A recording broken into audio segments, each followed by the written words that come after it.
बिस्मिल्लाहिर्रहमानिर्रहीम। अस्सलामुअलैकुम वीवर्स, आप देख रहे हैं सिरात मुस्तकीम सऊदी न्यूज़ चैनल।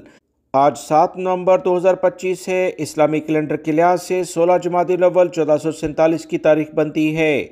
सऊदी अरब और दीगर खलीजी ममालिक के साथ साथ पाकिस्तान, इंडिया, बांग्लादेश और अफ़गानिस्तान की कशीदा सूरत हाल के बारे में आपसे इतलात शेयर की जाएंगी। बहुत अहम मालूमात हैं, वीडियो मुकम्मल देखिएगा, लाइक करके शेयर भी कीजिएगा।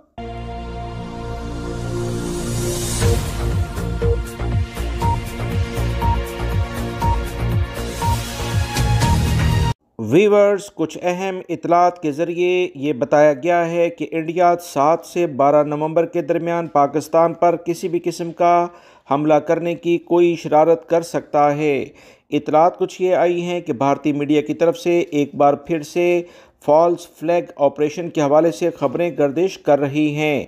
भारतीय मीडिया की तरफ से एक खबर शेयर की गई है कि पाकिस्तान में लश्कर तैयबा की तरफ से लाइन ऑफ कंट्रोल पर झड़पें हुई हैं। इस झड़पों के नतीजे में 12 भारतीय फौजियों के हलाक होने की बात की जा रही है।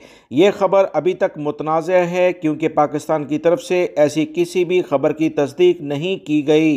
भारतीय मीडिया रिपोर्ट्स के मुताबिक ऑपरेशन सिंदूर के 6 माह बाद पाकिस्तानी जिहादी ग्रुप की तरफ से लाइन ऑफ कंट्रोल और आज़ाद कश्मीर की तरफ से हमले किए गए और इन जिहादी ग्रुपों को मकबूजा कश्मीर के रास्ते भारत में दाखिल करने की कोशिश की जा रही है ताकि भारत में पहलगाम या ताज होटल जैसे हमले किए जाएं। वीवर्स, याद रखें, कई साल पहले ताज होटल पर नवंबर में ही हमला किया गया था। इसी लिहाज से कुछ तारीखें दोबारा से दोहराने का इंडियन प्लान सामने आया है। भारतीय मीडिया रिपोर्ट्स के मुताबिक लाइन ऑफ कंट्रोल से इंडिया में दाखिल होने वाले जिहादी शरपसंदों को कामयाब कार्रवाइयों के जरिए मार दिया गया, लेकिन भारत इनके कोई शवाहिद, तस्वीर, वीडियो किसी भी मीडिया पर शेयर नहीं कर सका है। इसलिए अभी तक इन कार्रवाइयों को मुतजाद और प्रोपेगेंडा कहा जा रहा है। इस बात को बुनियाद बनाते हुए भारतीय फौज मकबूजा कश्मीर और इतराफ़ के जंगल में सर्च ऑपरेशन कर रही है ताकि वहाँ छुपे हुए पाकिस्तानी शरपसंदों को जिंदा या मुर्दा गिरफ्तार कर सके। इस गिरफ्तारी की बुनियाद बनाते हुए वो किसी भी वक्त पाकिस्तान पर हमला करने की दोबारा से कोशिश करेंगे, जो कि 7 से 12 नवंबर के दौरान किया जा सकता है। भारतीय मीडिया का कहना है कि इन मकामात पर 3 से 5 दहशतगर्द छुपे हुए हैं जिनका ताल्लुक जैश ए मोहम्मद और लश्कर तैयबा से है। याद रखें वीवर्स, ये तमाम चीज़ें तो इंडियन मीडिया कह रहा है, मगर पाकिस्तान की जानिब से ऐसी तमाम तर बातों पर ना कोई जवाब दिया गया है और ना ही इस बारे में पाकिस्तान ने किसी चीज़ की कोई तस्दीक की है।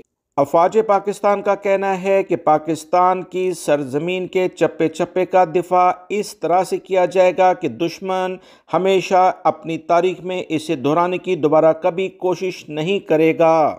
ISPR के डायरेक्टर जनरल की जानिब से मज़ीद कहा गया है कि भारत फॉल्स फ्लैग ऑपरेशन करने का इरादा रखता है। हमारे पास मुकम्मल मालूमात हैं जिसके लिए हम मुकम्मल तैयार हैं और हम इस वक्त इंतज़ार कर रहे हैं कि इंडिया कोई ऐसी गलती करे कि उसके बाद हमें भरपूर जवाब का मौका मिल सके।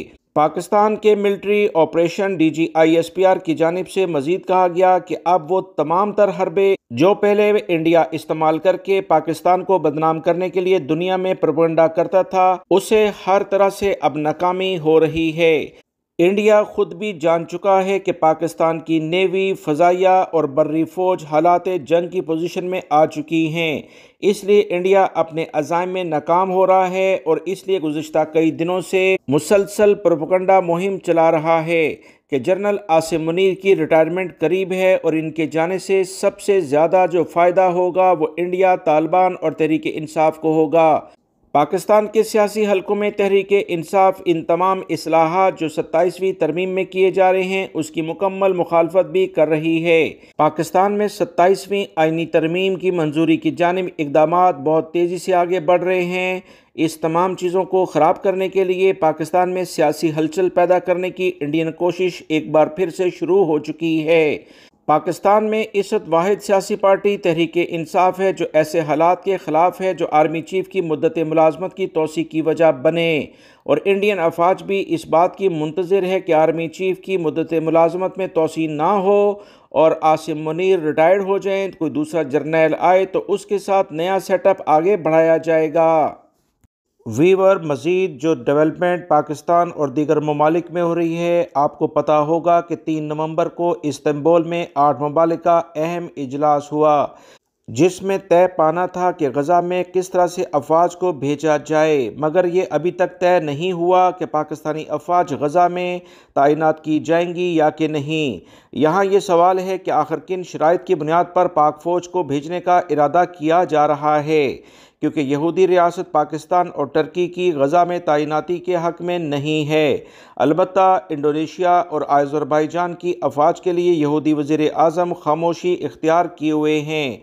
पाकिस्तानी अफवाज के लिए कहा जा रहा है कि पाकिस्तानी फ़ौज पहले ही बॉर्डर पर काफ़ी इंगेज है। इंडिया और अफ़गानिस्तान की जानिब मुसलसल हमलों के खदशात मौजूद हैं। इसके साथ साथ सऊदी अरब से भी दफ़ाई मुआहदा जब से हुआ है तो कुछ पाकिस्तानी फ़ौज यहाँ पर भी मौजूद है।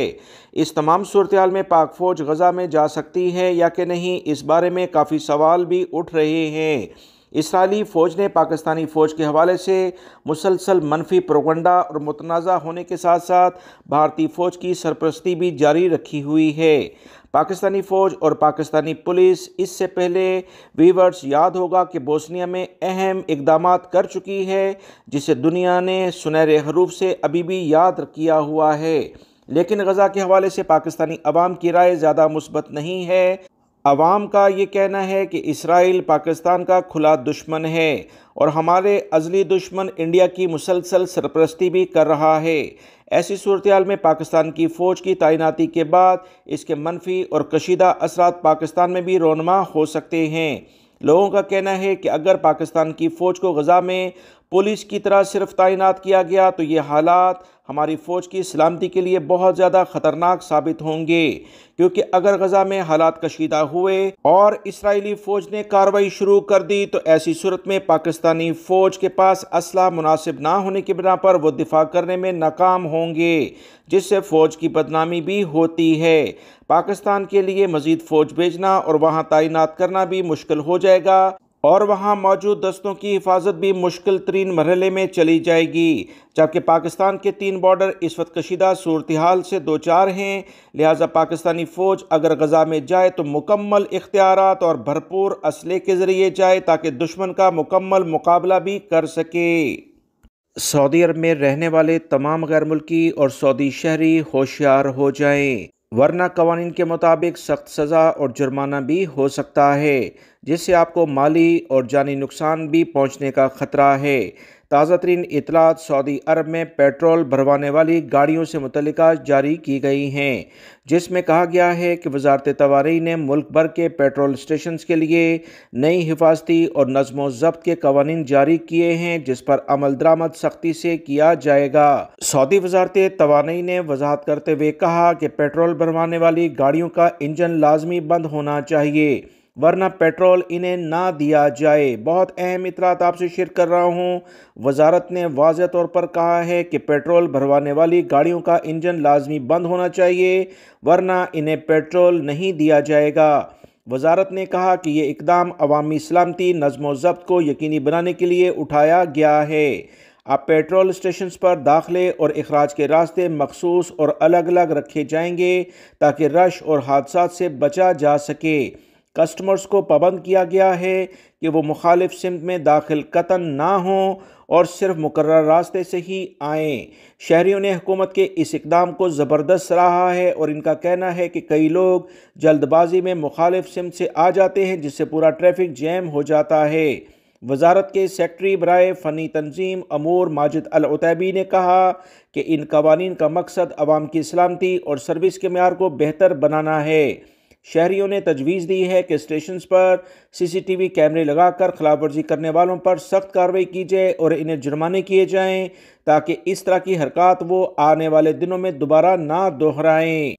लोगों ने सोशल मीडिया पर वजारत के इस अहम बयान को बहुत अहमियत दी है और बाकायदा एक स्लोगन बना दिया है, जिसका मकसद है इंजन बंद करो और ज़िंदगी बचाओ।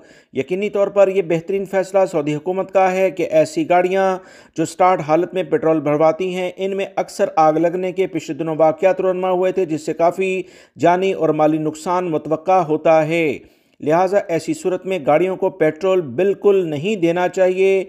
ये सऊदी हुकूमत का फैसला अवामी भलाई के लिए और हकीकतन काबिले तारीफ़ है। सऊदी हुकूमत के इस अहम इक़दामात के साथ साथ जो पेट्रोल स्टेशंस पर लोग काम करते हैं उनके मोबाइल को भी इस्तेमाल के लिहाज से कुछ पाबंदी लाजमी लगनी चाहिए, क्योंकि अक्सर देखने में आता है कि पेट्रोल भरने के दौरान ये मुसलसल मोबाइल का इस्तेमाल करते हैं, जिसकी बिना पर कोई भी बड़ा हादसा रोनुमा हो सकता है। लिहाजा एहतियात लाजमी इख्तियार करनी चाहिए।